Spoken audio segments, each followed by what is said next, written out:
The greatest assembly of them all. Once a year, stranger danger. Yeah, the hottest ticket in town. The Bruno Mars of assemblies.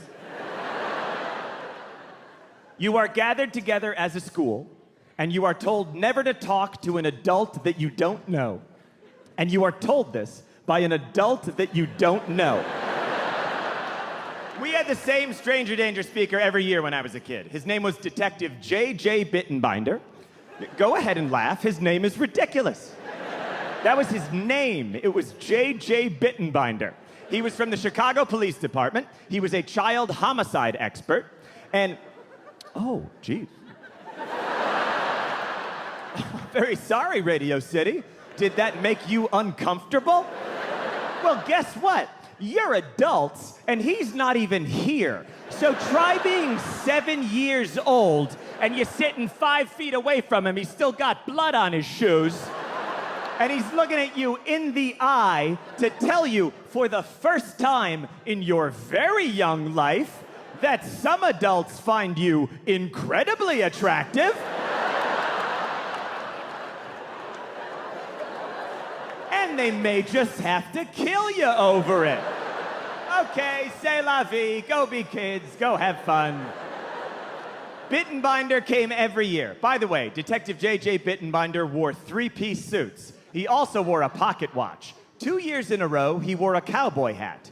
He also had a huge handlebar mustache. None of that matters, but it's important to me that you know that. He did not look like his job description. He looked like he should be the conductor on a locomotive powered by confetti, but instead he made his living in murder. He was the weirdest goddamn person I ever saw in my entire life. He was a man most acquainted with misery. He could look at a child and guess the price of their coffin. That line never gets a laugh, but once you write it, it stays in the act forever. So Bittenbinder came every year with a program to teach us about the violent world waiting for us outside the school gym. And that program was called Street Smarts. Time for Street Smarts with Detective J.J. Bittenbinder. Shut up, you're all gonna die. Street Smarts. That was the general tone. He would give us tips to deal with crime. I will share some of the tips with you this evening. Okay, tip number 1, Street Smarts. Let's say a guy pulls a knife on you to mug you, because you remember the scourge of muggings when you were in 2nd and 3rd grade. You know how a mugger thinks, man, I need cash for drugs right now. Hey, maybe that 8-year-old with the goddamn Aladdin wallet that only has blank photo laminate pages in it will be able to help. Let's say a guy pulls a knife on you to mug you. What do? You go fumbling for your wallet, and you go fumbling for your wallet. Well, in that split second, that's when he's gonna stab you. So here's what you do. You kids get yourselves a money clip, okay? You can get these at any haberdashery.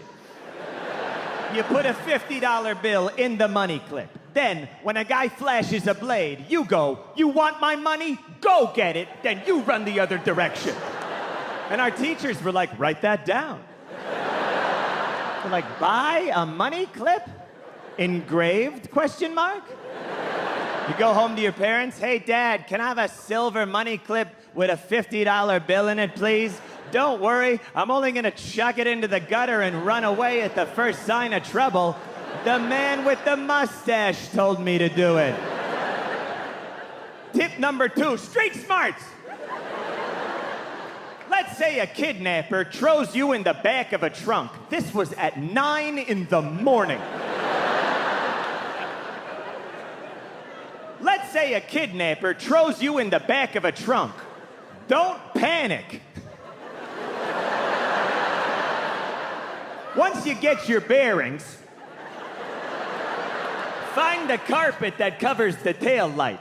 Peel back the carpet, make a fist, punch the tail light out the back of the car, thus creating a hole in the back of the automobile. Then stick your little hand out and wave to oncoming motorists to let them know that something hinky is going on. Can you imagine driving behind that?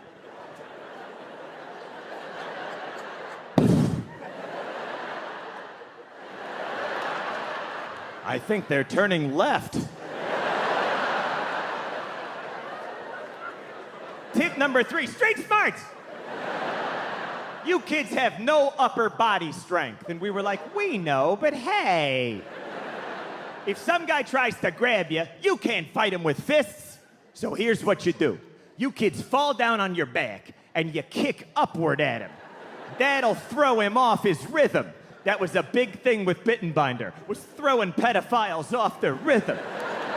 He's not gonna know how to fight back with 2 little sneakers coming at him. If the Lindbergh baby had steel-toe boots, he'd still be alive today. Street smarts. Yeah, he was not a spoonful of sugar helps the medicine go down kind of guy. He was more like, brush your teeth. Now, boom, orange juice. That's life. Bittenbinder, he didn't want us to not get kidnapped. He wanted us to almost get kidnapped. And then fight the guy off using weird psych-out backroom Chicago violence. Like, here's what he wanted to see on the news. Like, we're here with 7-year-old John Mulaney, who fended off a kidnapper earlier today. How did you do it, John? Well, thank you for asking. I used the Bittenbinder method. When I saw the perp approaching, I chewed up a tab of Alka-Seltzer I carry with me at all times. This created a foaming at the mouth appearance that made it look like I had rabies.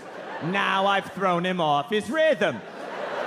Then I reach into his jacket pocket where I had planted a gram of coke and I went, whoa, what the fuck is this?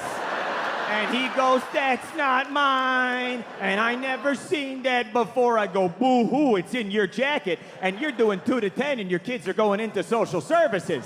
Now he's crying. Then I grab a telephone book and I beat him on the torso with it. Because as any Chicago cop will tell you, a phone book doesn't leave bruises. Well, that was 7-year-old John Mulaney, currently being sued for police brutality. Bittenbinder told me things that haunt me to this day.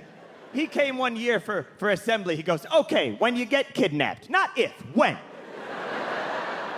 Okay, so when you get kidnapped, the place where the guy grabs you, in the biz, we call that the primary location, okay? Your odds of coming back to the primary location, about 60%.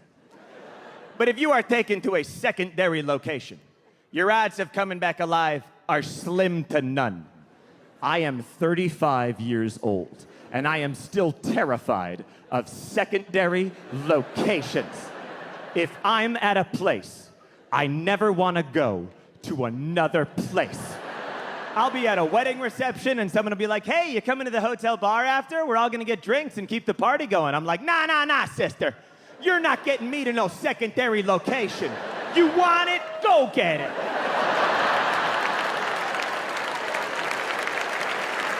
Street smarts. Stay alert out there.